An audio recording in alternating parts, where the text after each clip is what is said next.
क्या आपने कभी सोचा है कि लाल कोट पहने, सफेद दाढ़ी वाला वह मुस्कुराता हुआ व्यक्ति जिसे हम सेंटा क्लॉज कहते हैं, असल में वह कौन था?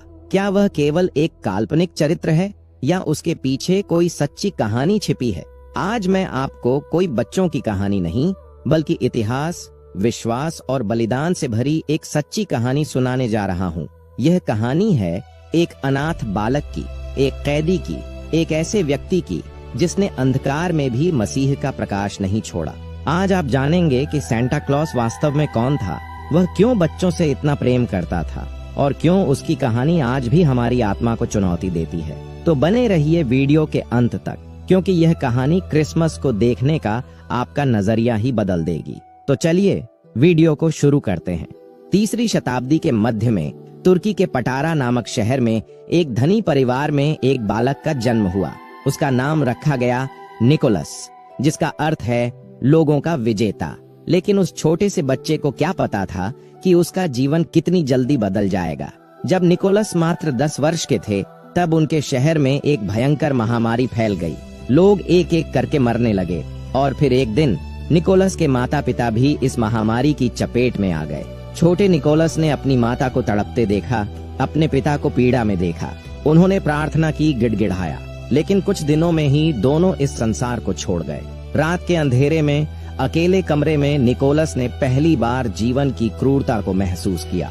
लेकिन उनके माता पिता ने उन्हें एक अनमोल धरोहर दी थी, परमेश्वर में विश्वास। उनकी माता ने अंतिम सांस लेते हुए कहा था, बेटा याद रखना, जैसा कि बाइबल में यहोशू 1 के वचन 9 में लिखा है, क्या मैंने तुझे आज्ञा नहीं दी? हियाव बांध और दृढ़ हो जा, भय न खा और तेरा मन कच्चा न हो, क्योंकि जहाँ जहाँ तू जाए वहाँ वहाँ तेरा परमेश्वर यहोवा तेरे संग रहेगा।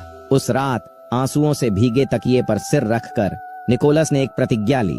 उन्होंने कहा, प्रभु, मैं अनाथ हो गया हूँ, मुझे पता है दर्द क्या होता है। मैं अपना जीवन उन लोगों की सेवा में समर्पित करूंगा जो दर्द में हैं, जो असहाय हैं और जो अनाथ हैं। निकोलस के माता पिता ने उन्हें विरासत में बहुत सारा धन छोड़ा था, लेकिन युवा निकोलस के लिए यह धन केवल सोना और चांदी नहीं था। यह एक जिम्मेदारी थी, एक अवसर था। जैसा कि बाइबल में मत्ती 6 के वचन 3 और 4 में लिखा है, परंतु जब तू दान करे तो जो तेरा दाहिना हाथ करता है उसे तेरा बायां हाथ न जानने पाए, ताकि तेरा दान गुप्त रहे, और तब तेरा पिता जो गुप्त में देखता है तुझे प्रतिफल देगा। निकोलस ने इस वचन को अपने जीवन का मूल मंत्र बना लिया। उन्होंने निर्णय लिया कि वे गुप्त रूप से जरूरतमंदों की मदद करेंगे। एक दिन निकोलस को एक दुखद कहानी सुनने को मिली। उसके नगर में एक धनी व्यक्ति रहता था जो अब पूरी तरह गरीब हो चुका था। उस व्यक्ति की 3 बेटियां थीं। उन दिनों की परंपरा के अनुसार शादी के लिए दहेज देना आवश्यक था, लेकिन उस पिता के पास अपनी बेटियों की शादी के लिए कुछ भी नहीं बचा था। एक रात निराशा में डूबा हुआ वह पिता अपनी पत्नी से कह रहा था, मैं क्या करूं? हमारे पास कुछ नहीं है, अब मुझे अपनी बेटियों को बेचना पड़ेगा ताकि हम जीवित रह सकें। यह सुनकर निकोलस का हृदय पीड़ा से भर गया। बाइबल में याकूब 1 के वचन 27 में लिखा है, हमारे परमेश्वर और पिता के निकट शुद्ध और निर्मल भक्ति यह है कि अनाथों और विधवाओं के क्लेश में उनकी सुधि लें। निकोलस ने एक योजना बनाई। एक अंधेरी रात में उसने सोने की थैली अपने कपड़ों में छिपाई और उस गरीब व्यक्ति के घर की ओर चल दिया। चारों ओर सन्नाटा था, केवल ठंडी हवा की आवाज सुनाई दे रही थी। निकोलस चुपचाप उस घर की खिड़की के पास पहुंचा जो थोड़ी खुली हुई थी। उन्होंने खिड़की से एक थैली फेंकी जो सोने के सिक्कों से भरी थी। थैली अंदर गिरी और एक मोजे में जा फंसी जो चिमनी के पास सूख रहा था। अगली सुबह जब उस परिवार ने सोने की थैली पाई तो वे आश्चर्यचकित रह गए। उन्होंने चारों ओर देखा, लेकिन कोई नहीं था। उनकी आंखों में आंसू आ गए। पिता ने अपनी पत्नी से कहा, यह परमेश्वर का चमत्कार है, उसने हमारी प्रार्थना सुन ली। और तब उन्होंने अपनी बड़ी बेटी की शादी धूमधाम से कर दी। लेकिन अभी भी 2 बेटियां बाकी थीं। निकोलस ने फिर से वही किया। एक रात उसने दूसरी सोने की थैली उसी तरह खिड़की से अंदर फेंकी। परिवार फिर से चकित रह गया और तब उन्होंने दूसरी बेटी की भी शादी कर दी। अब तीसरी बेटी बाकी थी। इस बार वह पिता सतर्क था। वह जानना चाहता था कि यह रहस्यमय दाता कौन है। उसने रात भर जागने का निर्णय लिया। जब निकोलस तीसरी बार आया और सोने की थैली फेंकने लगा तो वह व्यापारी दरवाजा खोलकर बाहर दौड़ा और निकोलस के पैरों पर गिर गया। वह रोते हुए बोला, कृपया मुझे बताइए, आप कौन हैं? आपने हमारे परिवार को बचा लिया। निकोलस ने उसे उठाया और कहा, भाई, ये मेरा काम नहीं है, बल्कि परमेश्वर का है। निकोलस ने विनती की, कृपया किसी को मत बताइए। बाइबल में मत्ती 6 के वचन 1 में लिखा है, सावधान, अपने धर्म के काम लोगों को दिखाने के लिए उनके सामने न करना, नहीं तो अपने स्वर्गीय पिता से कुछ भी फल न पाओगे। निकोलस ने आगे कहा, मैं नहीं चाहता कि लोग मेरी प्रशंसा करें, मैं केवल परमेश्वर की सेवा करना चाहता हूँ। लेकिन अच्छे कामों को कब तक छिपाया जा सकता है? धीरे धीरे पूरे शहर में यह बात फैल गई कि निकोलस गुप्त रूप से जरूरतमंदों की मदद करते हैं। निकोलस की उम्र बढ़ रही थी और उनकी प्रतिष्ठा भी। अब लोगों ने उन्हें मायरा शहर का बिशप चुन लिया था।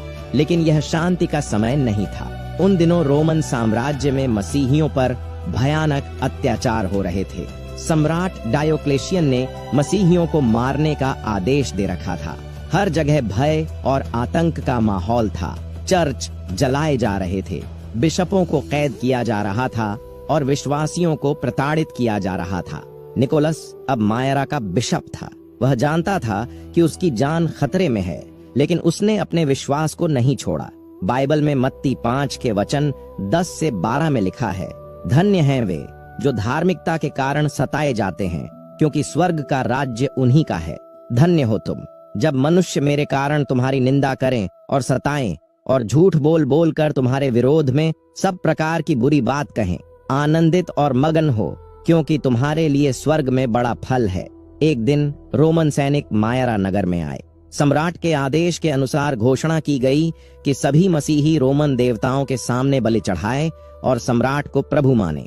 जो ऐसा करने से इनकार करेगा उसे दंड दिया जाएगा। निकोलस समझ गए कि यह केवल एक आदेश नहीं, बल्कि उनके विश्वास की परीक्षा है। सैनिकों के प्रधान ने उनसे कहा, तुम इस नगर के बिशप हो। यदि तुम देवताओं के सामने झुक जाओ तो तुम्हारे लोगों को कुछ नहीं होगा, लेकिन यदि तुमने इनकार किया तो इसका परिणाम सबको भुगतना पड़ेगा। तब निकोलस ने शांति से उत्तर दिया, जैसा कि बाइबल में निर्गमन 20 के वचन 3 से 5 में लिखा है, तू मुझे छोड़ दूसरों को ईश्वर करके न मानना। तू अपने लिए कोई मूर्ति खोद कर न बनाना, न किसी की प्रतिमा बनाना।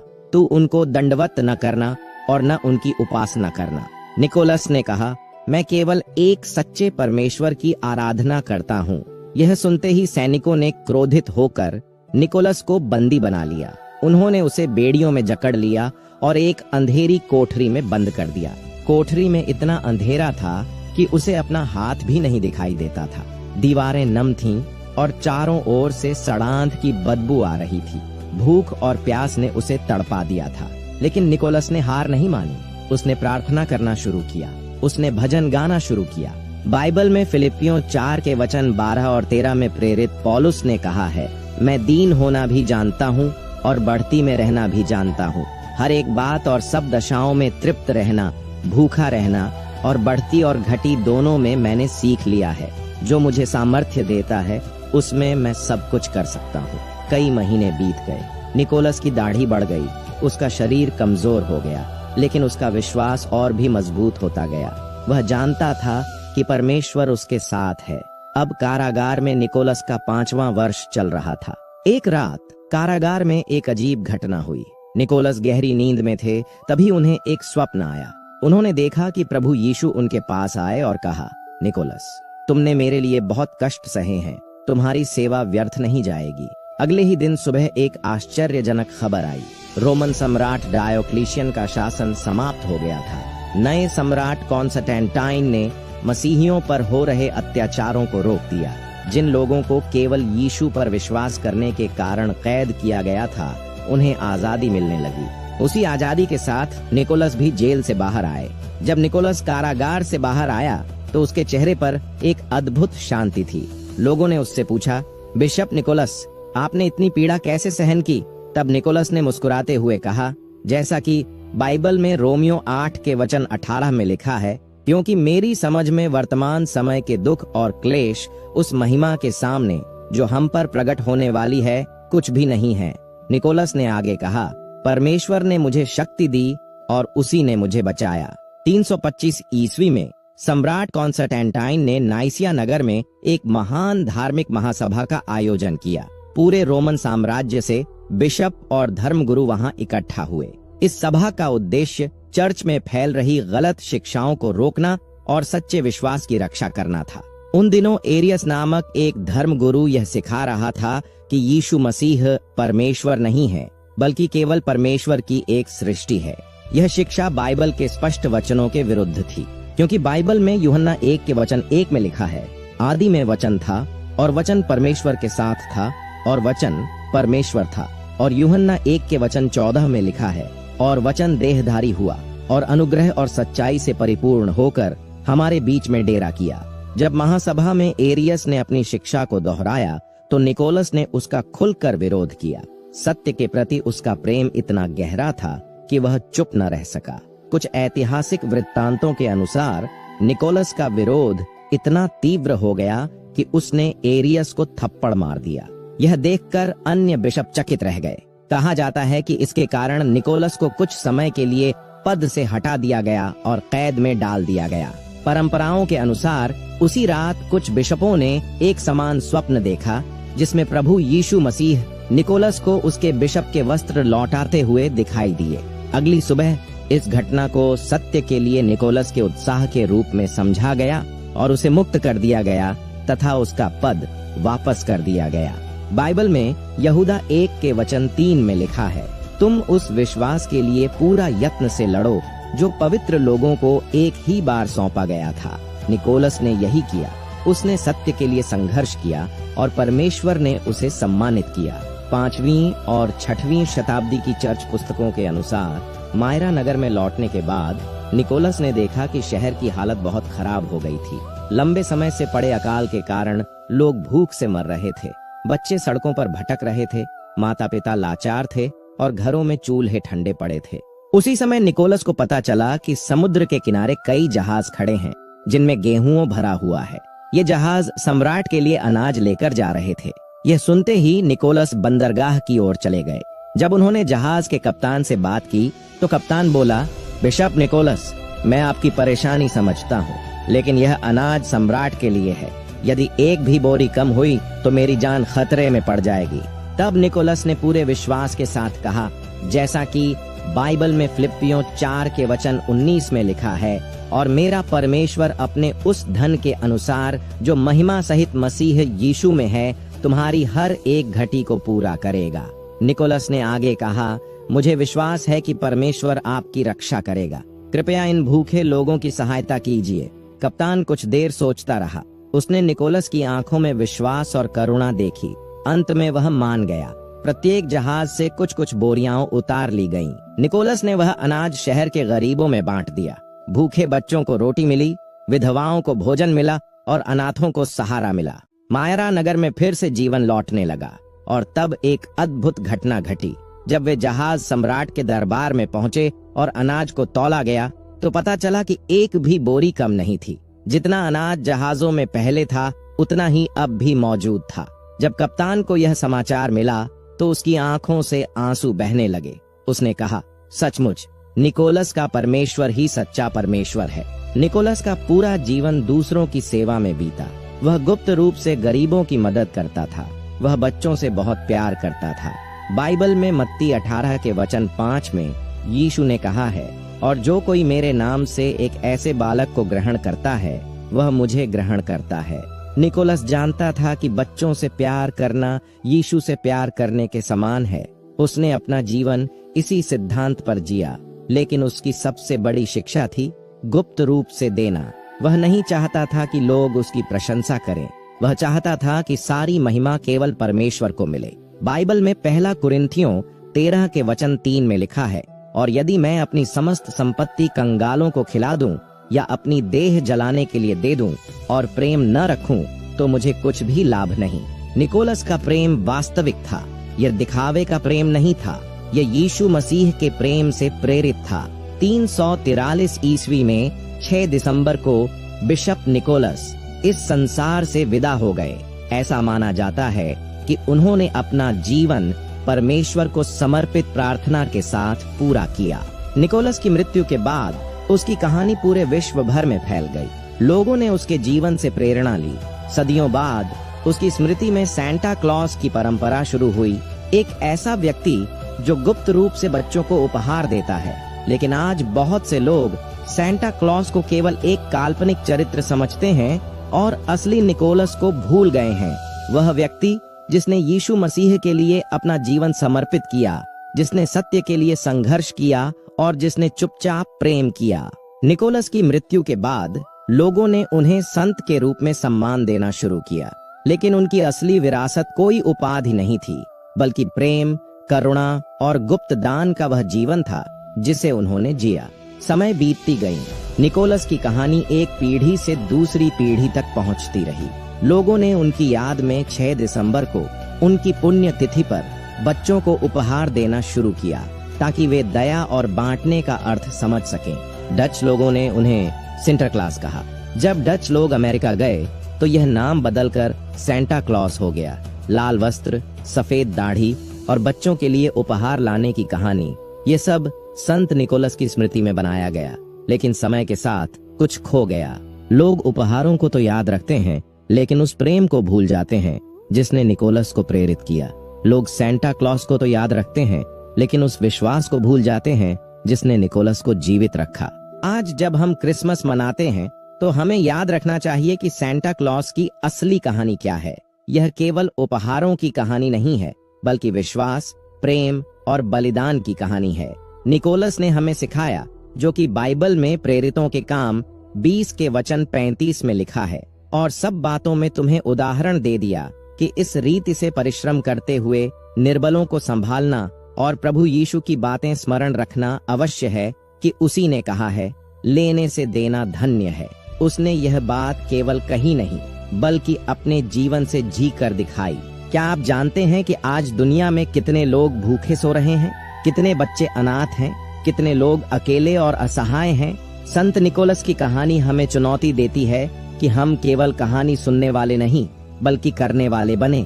बाइबल में याकूब 1 के वचन 27 में लिखा है, हमारे परमेश्वर और पिता के निकट शुद्ध और निर्मल भक्ति यह है कि अनाथों और विधवाओं के क्लेश में उनकी सुधि लें और अपने आप को संसार से निष्कलंक रखें। यही सैंटा क्लॉज की असली विरासत है, गुप्त रूप से देना, प्रेम से सेवा करना और हर काम में परमेश्वर को महिमा देना। जब हम क्रिसमस मनाते हैं तो हमें याद रखना चाहिए कि यह केवल उपहारों का त्योहार नहीं है। यह उस सबसे बड़े उपहार की याद है जो परमेश्वर ने हमें दिया है, अपना एकलौता पुत्र यीशु मसीह। बाइबल में यूहन्ना 3 के वचन 16 में लिखा है, क्योंकि परमेश्वर ने जगत से ऐसा प्रेम रखा कि उसने अपना एकलौता पुत्र दे दिया, ताकि जो कोई उस पर विश्वास करे वह नाश न हो, परंतु अनंत जीवन पाए। संत निकोलस की पूरी जिंदगी इसी प्रेम का प्रतिबिंब थी।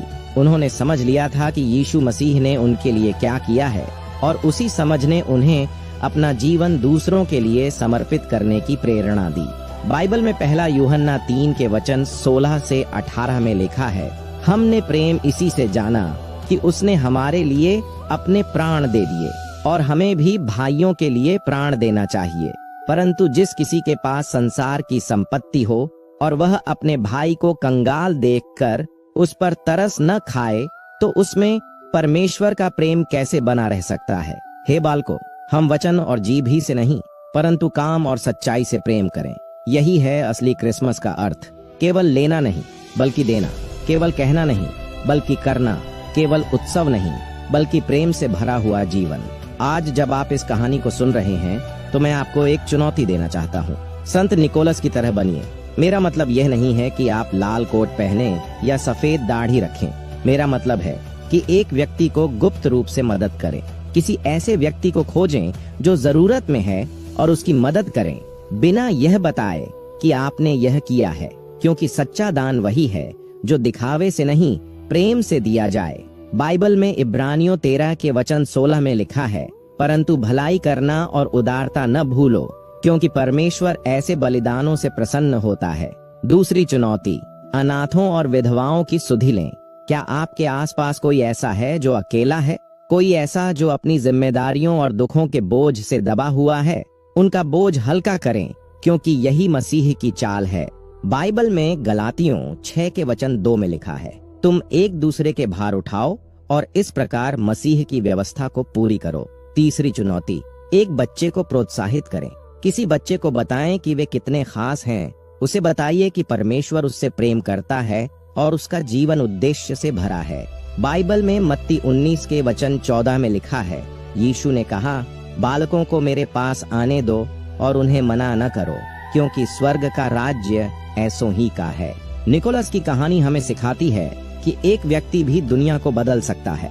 वह कोई राजा नहीं थे, कोई योद्धा नहीं थे, वे एक साधारण मनुष्य थे, लेकिन उनका विश्वास असाधारण था। सोचिए, एक अनाथ बालक जिसने अपने माता पिता को खो दिया, लेकिन फिर भी उसने निराश नहीं हुआ। एक कैदी जिसने 5 साल अंधेरी कोठरी में बिताए, लेकिन उसने अपना विश्वास नहीं छोड़ा। बाइबल में याकूब 2 के वचन 26 में लिखा है, क्योंकि जिस प्रकार देह आत्मा बिना मरी हुई है, उसी प्रकार विश्वास भी कर्म बिना मरा हुआ है। निकोलस का विश्वास मृत नहीं था, यह जीवित था, क्योंकि यह कर्मों में प्रकट होता था। उन्होंने केवल प्रार्थना नहीं की, उन्होंने कार्य भी किया। उन्होंने केवल प्रचार नहीं किया, उन्होंने जीवन भी जिया। आज दुनिया भर में करोड़ों लोग क्रिसमस मनाते हैं। सेंटा क्लॉस की तस्वीरें हर जगह दिखाई देती हैं। बच्चे उत्साहित होते हैं, घरों में खुशियां होती हैं और उपहारों का आदान प्रदान होता है। लेकिन कितने लोग जानते हैं कि सेंटा क्लॉस की असली कहानी क्या है? कितने लोग यह समझते हैं कि यह परंपरा एक ऐसे व्यक्ति से शुरू हुई जो यीशु मसीह का सच्चा अनुयायी था। बाइबल में मत्ती 5 के वचन 14 से 16 में लिखा है, तुम जगत की ज्योति हो। जो नगर पहाड़ पर बसा हुआ है वह छिप नहीं सकता, और लोग दिया जलाकर पैमाने के नीचे नहीं परंतु दीवट पर रखते हैं, और उससे घर के सब लोगों को प्रकाश पहुंचता है। उसी प्रकार तुम्हारा उजियाला मनुष्यों के सामने चमके, कि वे तुम्हारे भले कामों को देखकर तुम्हारे पिता की जो स्वर्ग में है बढ़ाई करें। निकोलस एक दिया थे, उनका प्रकाश आज भी चमकता है। हालांकि कई लोग उस प्रकाश के स्रोत को भूल चुके हैं।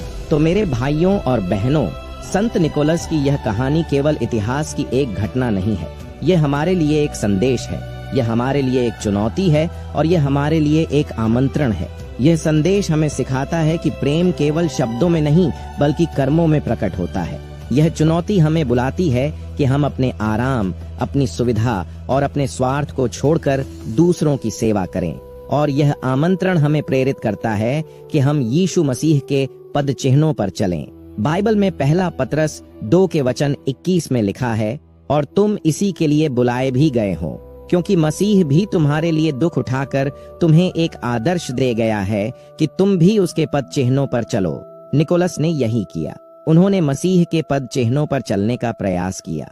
वे पूर्ण नहीं थे, कोई भी नहीं है, लेकिन उन्होंने कोशिश की, उन्होंने प्रयास किया, उन्होंने हार नहीं मानी, उन्होंने अपना जीवन समर्पित कर दिया। और यही आज परमेश्वर हमसे भी चाहता है, पूर्णता नहीं परंतु एक समर्पित हृदय। और अब सबसे महत्वपूर्ण प्रश्न यह है कि आपकी कहानी क्या होगी?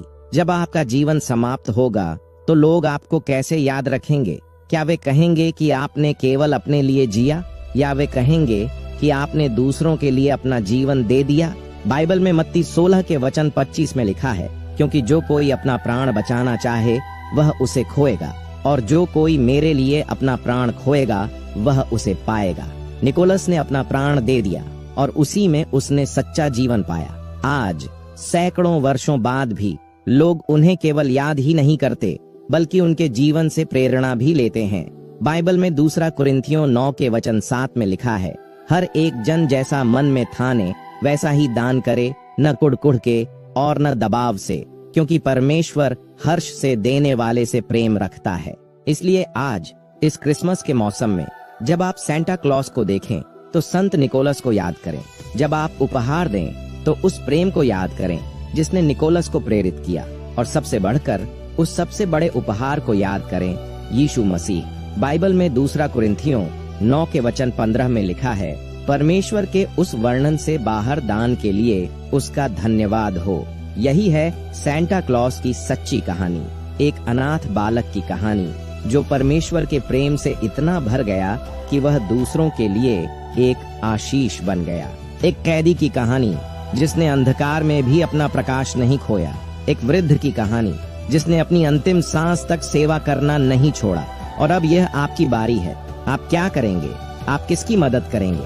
आप कैसे दुनिया को बदलेंगे? याद रखें, बाइबल में इफिसियों 2 के वचन 10 में लिखा है, क्योंकि हम उसके बनाए हुए हैं और मसीह यीशु में उन भले कामों के लिए सृजे गए जिन्हें परमेश्वर ने पहले से हमारे करने के लिए तैयार किया। परमेश्वर ने आपको एक उद्देश्य के साथ बनाया है। संत निकोलस की तरह आप भी दूसरों के जीवन में आशीष बन सकते हैं। तो इस क्रिसमस में केवल उपहार न दें, प्रेम दें। केवल शब्द न कहें, सेवा करें। केवल याद न करें, कार्य करें, क्योंकि यही है सेंटा क्लॉज की सच्ची कहानी का असली संदेश। यदि आपको यह कहानी प्रेरणादायक लगी हो तो इस वीडियो को लाइक और शेयर जरूर करें। कमेंट में बताइए कि आप इस क्रिसमस में किसकी मदद करेंगे। और हाँ, ऐसे और भी प्रेरणादायक वीडियो के लिए